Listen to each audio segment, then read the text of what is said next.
Hello ನಮಸ್ಕಾರ ಸ್ನೇಹಿತರೆ, welcome back to my channel. ಇವತ್ತು ನಾನು ನಿಮ್ಮ ಬಳಿ ಹಂಚ್ಕೊಳ್ಳುವ ವಿಷಯ ಯಾವುದಂತಂದರೆ, ಶ್ರೀಮಂತರು ಮತ್ತು ಬಡವರ ನಡುವಿನ ವ್ಯತ್ಯಾಸಗಳು ಯಾವ್ಯಾವು, ಆ ವ್ಯತ್ಯಾಸಗಳಿಂದ ಆಗ್ತಕ್ಕಂತಹ ಒಂದು ಪರಿಣಾಮವೇನಂತ ನಾನು ನಿಮಗೆ ತಿಳಿಸ್ಲಿಕ್ಕೆ ಹೊರಟಿದ್ದೀನಿ. ಮೊದಲನೇ ವ್ಯತ್ಯಾಸ ಕಂಡುಬರೋದೇನಪ್ಪ ಅಂತಂದರೆ, ಬಡವ ಜನರು ಏನು ಮಾಡ್ತಾರಪ್ಪ ಅಂತಂದ್ರೆ ತಮ್ಮ ಆದಾಯಕ್ಕಿಂತ ದುಂದು ವೆಚ್ಚವನ್ನು ಹೆಚ್ಚಿಗೆ ಮಾಡುವುದರ ಮೂಲಕ ಇನ್ನೂ ತಾಪತ್ರಯಕ್ಕೆ ಅಥವಾ ಇನ್ನೂ ಅಪಾಯಕ್ಕೆ ಸಿಲುಕ್ತಾರೆ ಅಂತ ಹೇಳ್ಬೋದು. ಅದೇ ರಿಚ್ ಪೀಪಲ್ಸ್ ಅಥವಾ ಶ್ರೀಮಂತ ವ್ಯಕ್ತಿಗಳು ಏನು ಮಾಡ್ತಾರಪ್ಪ ಅಂತಂದರೆ ಅನವಶ್ಯಕವಾಗಿರ್ತಕ್ಕಂತಹ ದುಂದು ವೆಚ್ಚಗಳನ್ನು ಖರ್ಚುಗಳನ್ನು ನಿಭಾಯಿಸ್ತಾರೆ. ಅವರು ಹೆಚ್ಚಾಗಿ ಅನವಶ್ಯಕವಾಗಿ ಖರ್ಚುಗಳನ್ನು ಮಾಡಲಿಕ್ಕೆ ಹೋಗೋದಿಲ್ಲ ಅಂತ ಹೇಳ್ಬೋದು.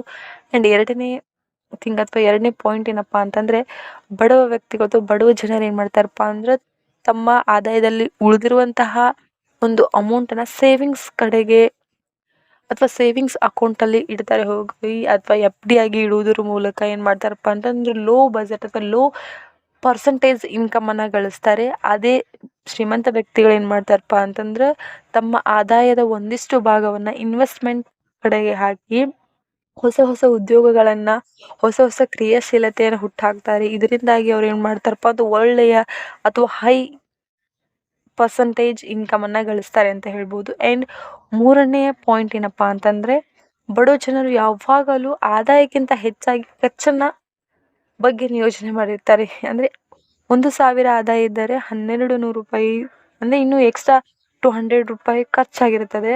ಆದರೆ ಅದೇ ಒಂದು ಶ್ರೀಮಂತ ವ್ಯಕ್ತಿಗಳು ಏನು ಮಾಡ್ತಾರಪ್ಪ ಅಂದರೆ ತಮ್ಮ ಆದಾಯ ಸ್ವಲ್ಪ ಭಾಗವನ್ನು, ಅಂತಂದರೆ ಅತಿ ಸಣ್ಣ ಭಾಗವನ್ನು ಮಾತ್ರ ಏನು ಮಾಡ್ತಾರಪ್ಪ ಅಂತಂದರೆ ಖರ್ಚು ಮಾಡ್ತಾರೆ. ಆ್ಯಂಡ್ ಫೋರ್ತ್ ಪಾಯಿಂಟ್ ಏನಪ್ಪ ಅಂತಂದರೆ, ಬಡವ ಜನರು ಯಾವಾಗಲೂ ಏನು ಮಾಡ್ತಾರಪ್ಪ ಅಂದರೆ ರಿಸ್ಕ್ ತೊಗೊಳಕ್ಕೆ ಹೋಗೋದಿಲ್ಲ. ರಿಸ್ಕ್ ಕಂಡ್ರೆ ದೂರ ಸರಿತಾರೆ. ಬೇಡಪ್ಪ ಅದು ನಮ್ಮಂಥವರಿಗಲ್ಲ, ಅದೆಲ್ಲ ದೊಡ್ಡ ದೊಡ್ಡ ವ್ಯಕ್ತಿಗಳಿಗೆ ರಿಸ್ಕ್ ತಗೊಳ್ಳೋದು ಅಂತ ರಿಸ್ಕ್ ತೊಗೊಳಕ್ಕೆ ಮುಂದಾಗೋದಿಲ್ಲ.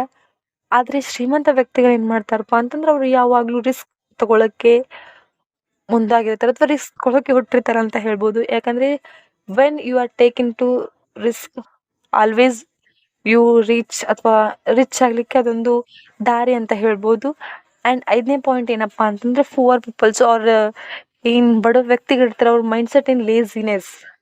ಇದೊಂದು ಕೂಡ ಬಹಳ ಪರಿಣಾಮಕಾರಿಯಾದಂಥ ಅಂಶ ಅಂತ ಹೇಳ್ಬೋದು. ಲೇಜಿನೆಸ್, ಆಲಸ್ಯತನದಿಂದ ಏನು ಮಾಡ್ತಾರಪ್ಪ ಅಂತಂದ್ರೆ ತಮ್ಮ ಕೆಲಸಗಳನ್ನ ಮುಂದೂಡ್ತಾ ಹೋಗ್ತಾರೆ. ಆದರೆ ಶ್ರೀಮಂತ ವ್ಯಕ್ತಿಗಳು ಏನು ಮಾಡ್ತಾರಪ್ಪ ಅಂದರೆ ಚೆನ್ನಾಗಿ ದುಡ್ಡು ಮಾಡಿ ಅಥವಾ ಅರ್ನ್ ಮಾಡಿ ಏನು ಮಾಡ್ತಾರಪ್ಪ ಅಂತಂದ್ರೆ ಮುಂದೆ ಇನ್ವೆಸ್ಟ್ಮೆಂಟ್ ಹೆಂಗೆ ಮಾಡಬೇಕು, ಸೊ ಅದ್ರ ಕಡೆಗೆ ಅವರು ಗಮನ ಹರಿಸ್ತಾರೆ ಅಂತ ಹೇಳ್ಬೋದು. ಇನ್ನು 6ನೇ ಪಾಯಿಂಟ್ ಅಂತ ಹೇಳ್ಬೇಕಂದ್ರೆ, ಸಮಯವನ್ನು ವ್ಯರ್ಥ ಮಾಡುವುದು.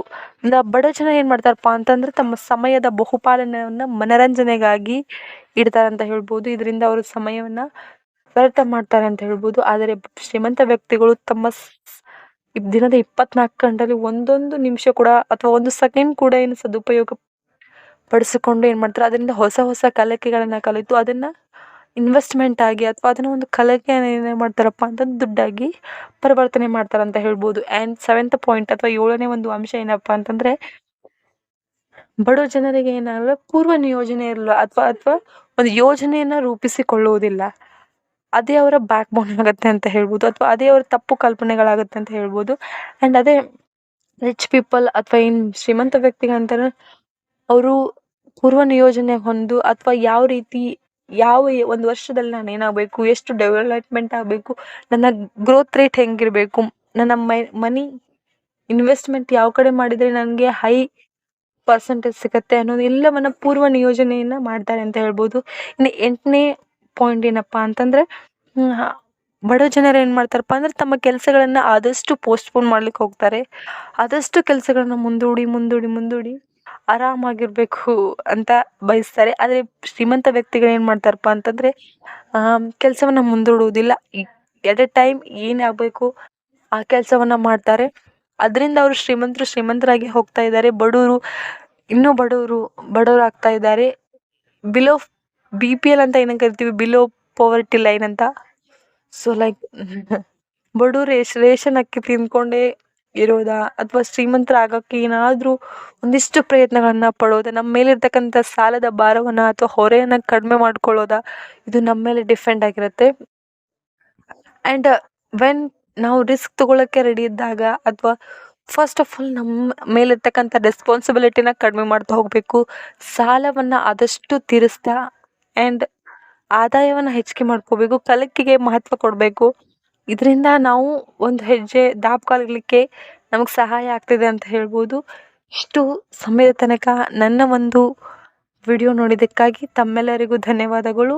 ಆ್ಯಂಡ್ ನನ್ನ ಈ ಒಂದಷ್ಟು ಪಾಯಿಂಟ್ಸ್ಗಳು ಅಥವಾ ಒಂದಷ್ಟು ಮಾಹಿತಿಗಳು ನಿಮಗೆ ಇಷ್ಟವಾದರೆ ಲೈಕ್ ಮಾಡಿ, ಶೇರ್ ಮಾಡಿ, ಸಬ್ಸ್ಕ್ರೈಬ್ ಮಾಡುವುದರ ಮುಖಾಂತರ ನನಗೆ ಸಪೋರ್ಟ್ ಮಾಡಿ.